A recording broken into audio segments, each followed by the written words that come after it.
ask Reverend Andy and Sherry, Science of Mind practitioner, to join me at the podium here.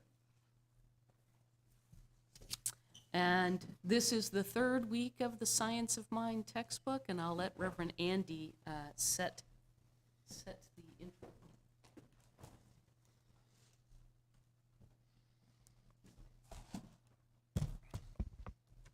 Good morning. So what we're going to be talking about today is called What It Does. And this starts, depending upon your edition of the Science of Mind, it starts on about page 40. So according to the experts, the scientific experts who know such things, human beings have been here on this planet for about 200,000 years, along with some of our Homeo relatives. And according to those same experts, plant beings have been here for about 500 million years. A Native American child who accompanied his grandfather into the forests of their ancestral lands, somewhere where I believe it is now the Carolinas, to gather medicinal plants. Leaves, stems, berries, bark, roots. And so as they would walk along, like they always did, the grandfather loved to talk about the forest and loved to talk about these plants. And he would say, this one helps the liver. This one can soothe the stomach. This one nurtures the heart. This one relieves a rash. So that child one day said, Grandfather, how did our ancestors know that these plants could help us? And the grandfather said to him, through the special language that plants speak of shapes, colors, fragrances, tastes, and textures that often correlate to aspects of our bodies, organs, bones, skins, and fluid. And the grandfather would, from time to time, maybe hold up a leaf next to his ear and said, do you see it? Does it look like the ear? Does it look like the color of your skin? Does it have a texture quality to it that's similar to the way something feels? So as years went by, that kid eventually ended up in college. And he learned that sometime beginning 500 million years ago, these plants began evolving properties that would help their brother and sister humans who would not show up for many thousands of years. And he contemplated that. I think about the idea of evolving the properties. How would it be if I were to drop in the word consciousness?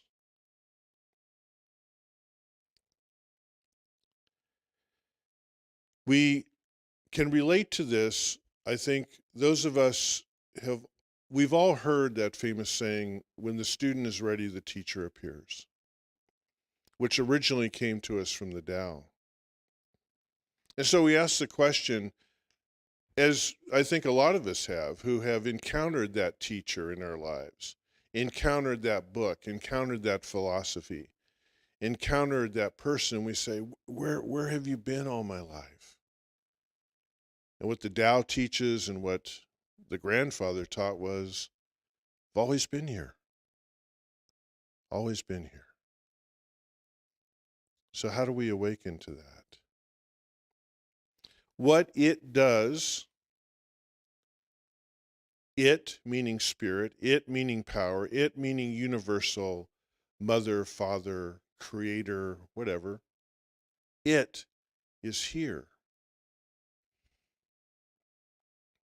I remember my father told me one time, he was in his 80s, and he shared this story with me.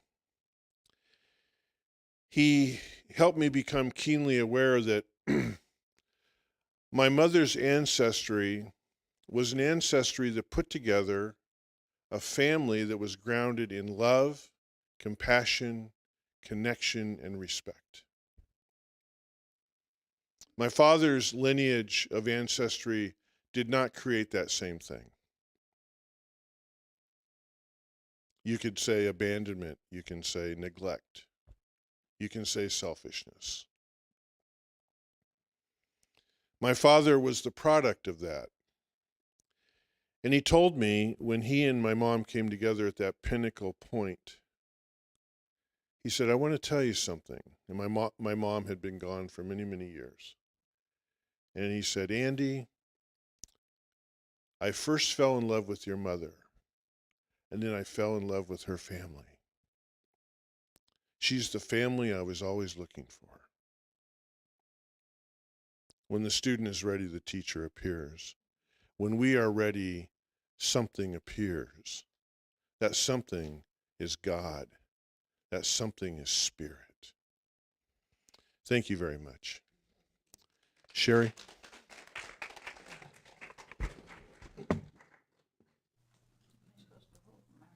Oh, you can stand You there. can just use whatever you want. Okay. Good morning. I'm Sherry Allspaugh, practitioner. What it does. The universe is impersonal. It gives alike to all. It is no respecter of persons. It values each alike. Its nature is to impart. Ours is to receive. Emerson advises that we get our bloated nothingness out of the way of the divine circuits. It is a beautiful and true thought to realize that every man stands in the shadow of the mighty mind, a pure intelligence, a divine givingness. All men receive some light, and this light is always the same light. There is one nature diffused throughout all nature, one God incarnated in all people. The divine incarnation is inherent in our nature. We are immersed in an infinite knowingness. The question is, how much of this reality are we going to express in our own lives? Insofar as any man has spoken the truth, he has proclaimed God. It matters not what his particular approach may have been. Let us approach this thing simply. It is the nature of the universe to give us what we are able to take. It cannot give us any more. It has given all already, and we have not yet accepted the greater gifts. Spiritual wisdom says that God manifests through everything, that all is divinity, and that nature herself is a body of God. The laws of the universe are to be trusted, but we must come to understand them before we can use them. Once understood, any law is available and is impersonally responsive to each and all alike. In an intelligent study of the teaching of science of mind, we come to understand that all is love, yet all is law. Law is the way. Love is spontaneous, and law is impersonal. We shall see that life must contain two fundamental characteristics: infinite spirit operating through an infinite law. Love points the way, and law makes the way possible. A treatment is an active thing. When one gives a treatment, he is not sitting around hoping that something may happen. He is definitely, constructively, actively stating, sensing, knowing some specific good. A passive meditation will never produce an active demonstration any more than an artist can paint a picture by sitting down with his paints and never using them. The mind must conceive before the creative energy can produce. We must supply the avenue through which it can work. It is a ready and willing thing. It is its nature to spring into being through our thought and our action. In an iron foundry, the pig iron is thrown into a great furnace and melted. That which was solid becomes liquid and is then poured into molds that are fashioned in different shapes. The iron itself neither knows nor cares what particular form it takes. It is formless, ready to take any form supplied. If we did not place it in the proper molds, the liquid should assume no particular form. This is the way it is in dealing with the subtle energy of spirit. But the molds are made in our own subjective mind, through conscious and specific thought, purpose, and direction. We should be very careful not to think that because we make the mold, we must create the substance. The substance already exists. Thank you. Namaste.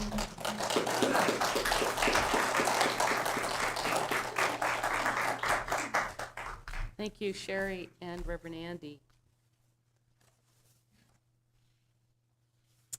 So we are surrounded by this infinite good, this one mind, this one intelligence that knows all. And we exist in it, but we must draw any and all of it through us. We must embody it. Some of the key things about that is A, making sure we understand in the unlimited possibilities that there is a unity, establishing our unity. And then a connection with that spirit, that essence, that infinite intelligence. And then we derive the benefits from it through that greater mind, allowing it to reveal itself through us and as us. And only as much of this life can be conceived and embodied is as much as we will demonstrate and use in our life. So Goethe said, what you dream you can achieve. And that's true because there is no dream outside the mind of God. Now there's a few more supplemental principles here. I know the previous Sundays we talked about, yes, you can have what you dream. But the principles of truth and goodness and using the subconscious or understanding the subconscious mind is also important here. If we look at our current politics, you could say that some people dream it, achieve it, is to wish revenge or darkness on others. Now that goes against spiritual principles for a whole lot of reasons. I like to think of truth being this very rushing whitewater river. And the truth flows. It's here. And by wishing revenge or darkness on somebody else, it's like trying to go upstream. Essentially, truth and goodness, if we align ourselves to that truth and goodness, it's like riding that river. And it will demonstrate. So it's key here to understand that also that when we are using spirit, doing spiritual mind treatment, our form of prayer, that it's key to align ourselves to that unity and know the characteristics of God. Life, light, peace, power, beauty, joy, freedom, kindness, compassion. And that's where, when you line up with the law, you can demonstrate. If you're not lining up with that truth, what happens to the person who is wishing darkness and revenge on others? Man in the mirror. It's gonna ricochet right back at you. And what that tends to do for those that tend to believe is that I'm gonna wish revenge and darkness, I still see it, I'm gonna push it, I'm gonna keep pushing it forward because I want that to go to somebody else. And instead, they are just gonna continue to reveal that more for themselves. That's what they're looking at. That's what they're focused on. That's what their intention is. But if we line up with Spirit and the characteristics of God in the truth, peace, power, beauty, love, light, life, then we will watch life demonstrate for us. It's also important to know that practitioners do not treat for anybody but the client, do not do prayer for anybody but the client, from the perspective of, if you come to a practitioner and say, I want my daughter to divorce her husband because he doesn't treat her well. Well, the practitioner will do treatment for the client. We do not force or state principles for those that are not yet in the space requesting the help or wanting the prayer. Their life experience is their life experience and how they choose to move forward. The prayer instead is done for the client to help reveal again the truth for that individual. So it's important to understand aligning with the truth, knowing that Spirit is always goodness, and that we are always doing our work for the man in the mirror, the client that comes to say, I am open and willing to change. The other aspect is to understand our subconscious. We may say, I've been doing prayer, I've been connecting with Spirit, but I'm still not demonstrating.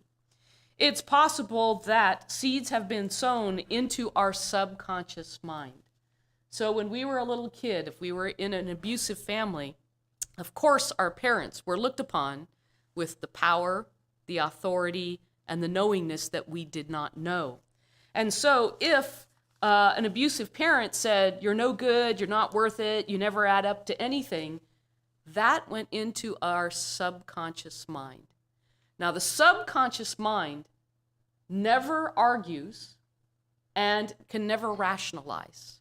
The subconscious mind just says yes. And it's the conscious mind that says, what is it that you choose? Do you choose to continue the subconscious thought of you are no good?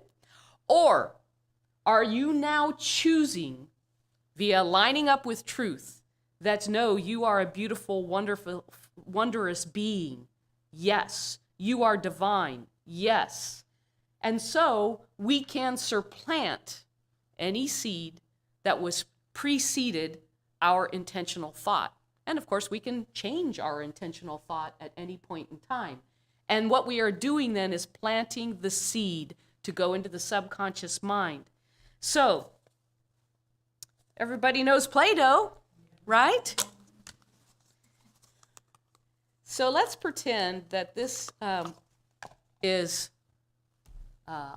everything that Spirit, all things, invisible, all thought, all possibilities, right here. Now, as I mentioned, if you had a parent who wasn't kind or didn't have spiritual principles, they may have said certain things to you, and the subconscious mind says yes. And so pretty soon, if you keep saying that to yourself, what continues to happen? It becomes a belief. The thought over and over and over again becomes a belief.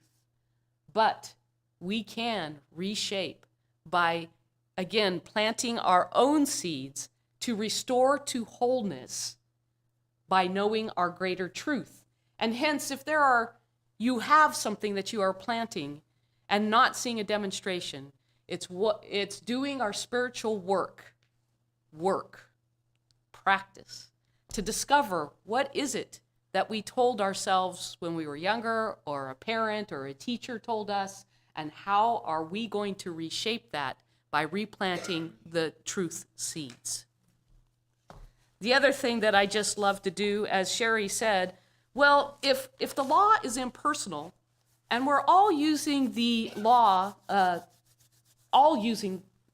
gravity, for instance, how come we all end up with different results? So I love to say, consider a pro basketball player. He's got a basketball. Is he using the law of gravity? Is he? Yeah. Just making sure you're with me. Yeah. And if he starts dribbling that ball, I am not a pro basketball player, by the way, and I take the same ball and use the same law, am I going to be able to dribble just as well? Yeah. Maybe not yet. Why? Practice. The professional has been trained to use that basketball in between their legs and around their back and watch basketball, right? It's amazing, isn't it? Because they have practiced and they have trained. Same is true with us. If you feel like there are not demonstrations happening, it does take practice. It does take receptivity. And we have to remind ourselves to be humble. You know what ego is? Thank you to Dr. Mac McEwen. Edging God out. I know how it should be. I know how it should happen. I want it to happen just this way at just this time. Edging God out. And so this is why we do meditation, to bring ourselves into practicing the receptive mode of what spirit and wisdom has to say to each of us, so that we may be on the path of our divine intention and passion and direction. Okay, so I am going to end our lesson together. By the way, this thing called you, Dr. Ernest Holmes. There are so many pages that you will find to help you practice planting the seeds of truth into your own mind. I'll just go to any page.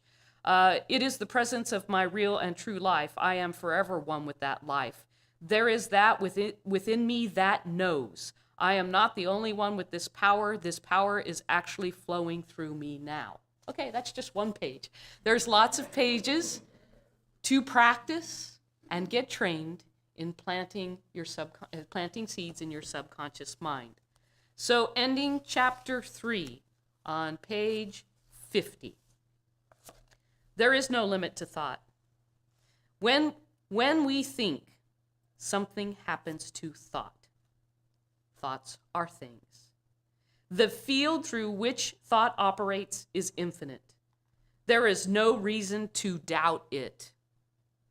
No matter how it is approached, to thought there can be no limit, so we will say that it is the nature of being to react in this way. Here and now, we are surrounded by and immersed in an infinite good. How much of this infinite good is ours? All of it. And how much of it may we have to use? As much as we can embody. Namaste. So thank you to